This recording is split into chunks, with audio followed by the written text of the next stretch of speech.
സദ്യയ്ക്ക് എരിവ് രുചി നാവിൽ അധികരിക്കുമ്പോൾ അല്പം കുറയ്ക്കാൻ വേണ്ടി നാവിലെടുത്ത് വെക്കാം ഈ വിഭവം. പച്ചടി കടുക് ചതച്ച് ചേർക്കുന്നത് കൊണ്ട് തന്നെ ദഹനത്തിനും വളരെ നല്ലത്. പാൻ ചൂടാകുമ്പോൾ അല്പം വെളിച്ചെണ്ണ ഒഴിച്ച് അതിലേക്ക് കൊത്തിയെരിഞ്ഞു വെച്ചിട്ടുള്ള വെള്ളരിക്ക ഇടുക. അല്പം വഴന്നു വരുമ്പോൾ അത് കോരി മാറ്റി തണുക്കാൻ അനുവദിക്കുക. അതേസമയം പാനിലേക്ക് 2 സ്പൂൺ വെളിച്ചെണ്ണ ഒഴിച്ച് ചൂടാവുമ്പോൾ യഥാക്രമം വട്ടത്തിലെരിഞ്ഞ പച്ചമുളക്, കറിവേപ്പില എന്നിവ ഇട്ട് കൊടുക്കുക. ഇവ ഒന്ന് മൂക്കുമ്പോഴേക്കും വഴറ്റി മാറ്റി വെച്ചിട്ടുള്ള വെള്ളരിക്ക ഒരു മിക്സി ജാറിലേക്കിട്ട് ഒന്ന് ക്രഷ് ചെയ്തതും കൂടി ചേർത്ത് ഇളക്കുക. അതിലേക്ക് പച്ചത്തേങ്ങ 1 മുറി, 10 ചുവന്നുള്ളി, 2 കതിർപ്പ് കറിവേപ്പില എന്നിവ മൃദുവായി അരച്ചു വെച്ചിരിക്കുന്നതും ആവശ്യമായ ഉപ്പും ചേർത്ത് നന്നായി ഇളക്കി യോജിപ്പിക്കുക.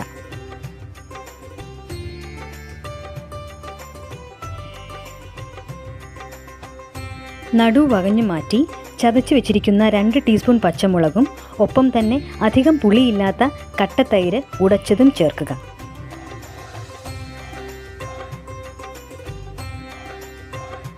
ഈ കൂട്ട് ഒന്ന് ചൂടാകുമ്പോൾ മാറ്റിവെക്കുക.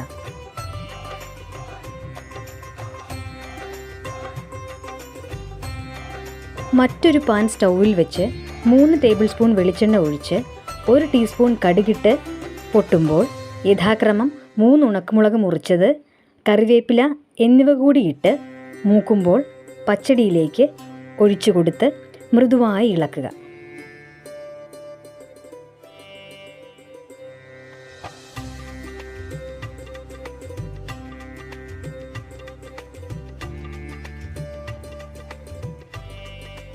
നമ്മുടെ വെള്ളരിക്ക പച്ചടി തയ്യാറായി. എൻ്റെ വീഡിയോകൾ ഇഷ്ടമായെങ്കിൽ എൻ്റെ ചാനൽ ലൈക്ക് ചെയ്യാനും ഷെയർ ചെയ്യാനും സബ്സ്ക്രൈബ് ചെയ്യാനും മറക്കല്ലേ.